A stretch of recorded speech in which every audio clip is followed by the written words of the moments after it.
Hey, it's Bren at the Homestead, and today I thought I'd share with you how not to catch a bee swarm. So we had a bee swarm that happened very, very early in the season, and I think what it was we had really, really warm weather followed by really, really cold weather. So when these bees decided to swarm, it was actually a very chilly day. Like we had a couple days that were like 80 degrees, and then it went way down into the 40s. And I don't know if it just screwed up all the bees, like their common sense or what, but they decided to swarm on a really, really weird day. It was cold. And you'll see in the video, I was wearing jeans and coveralls and a sweatshirt and my bee jacket. So I was cold. I don't think Chuck gets as cold as I do, but it was a chilly day. So they swarmed into some trees that are right in front of their um, bee yard. So basically, their bee yard is a it's like a chain link panel fence, and we have like a single strand of hot wire going around it to keep the bears out. And we've actually we've had a bear actually hit it, and he growled.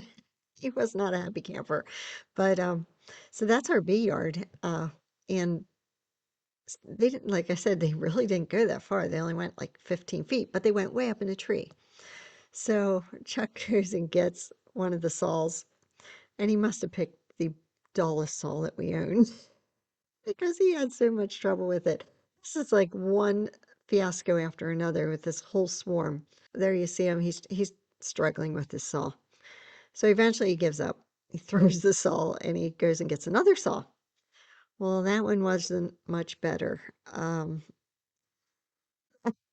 That one probably would have been better to have a butter knife than that saw.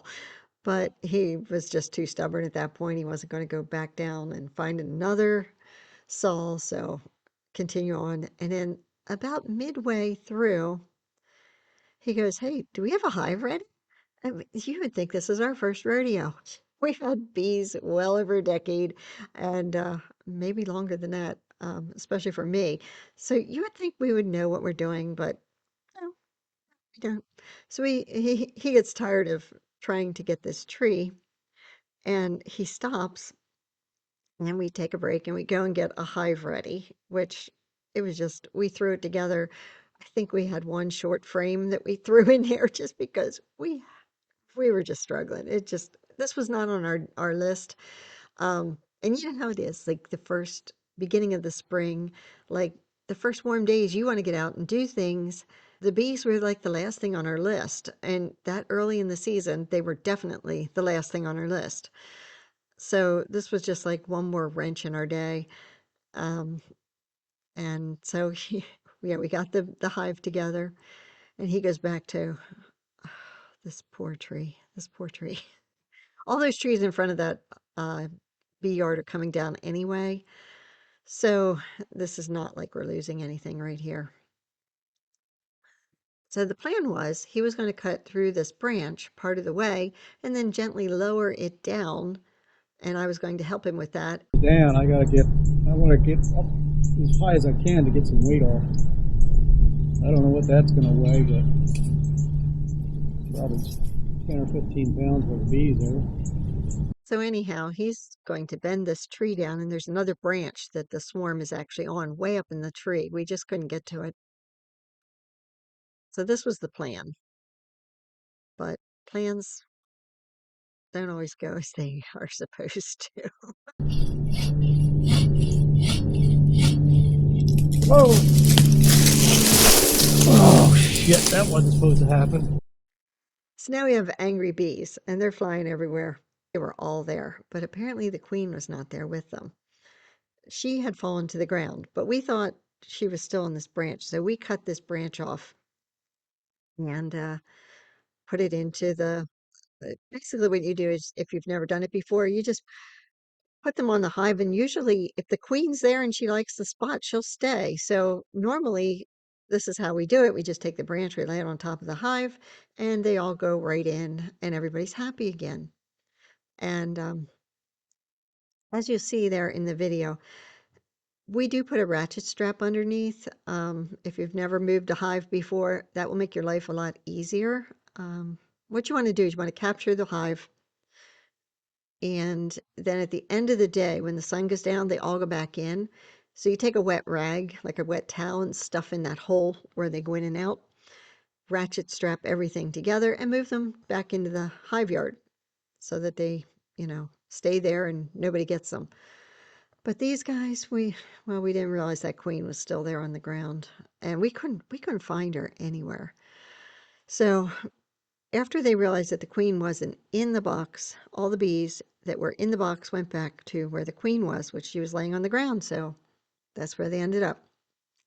So now we're a little worried. We're like, uh-oh, did she die? Did something happen?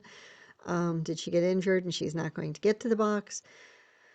And we were like, okay, this is a lot of bees, and we don't want to lose them because bees are expensive and they make great honey.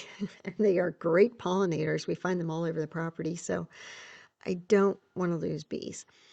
Um, so what we decided was we'll just take the bottom of the hive off and we'll stick the hive on top of the bees and let them migrate up that way. So that's what we did. And yeah, there you see a nice picture of all the bees. Aren't they pretty? I love my bees. So here's the hive. Doesn't have a bottom on it, and he just sets it over top.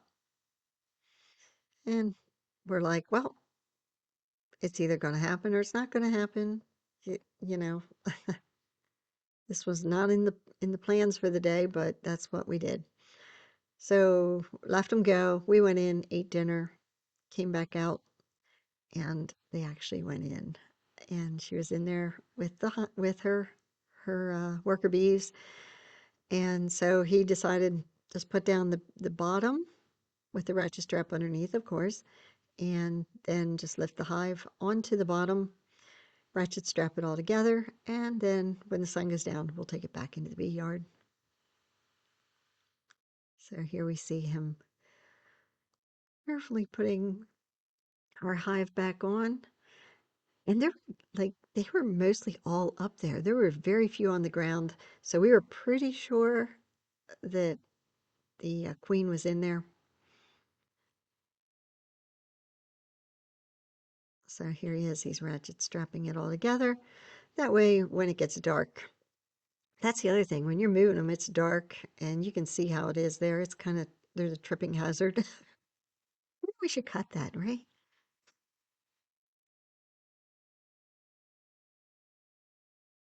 Is ratcheting it all together. And then we'll go get other chores done and wait for the sun to go down. So the sun went down. They were all in there. Put the rag in, and he's taking it back into the bee yard, into their new home.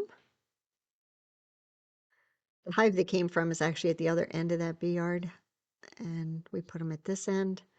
Now, what happens in the morning, they wake up and they realize where they're at. I'm not exactly sure how their locators work, but you have to do all this stuff at night or they won't wake up and know where they're at. So when they wake up in the morning, they just get to work like nothing happened.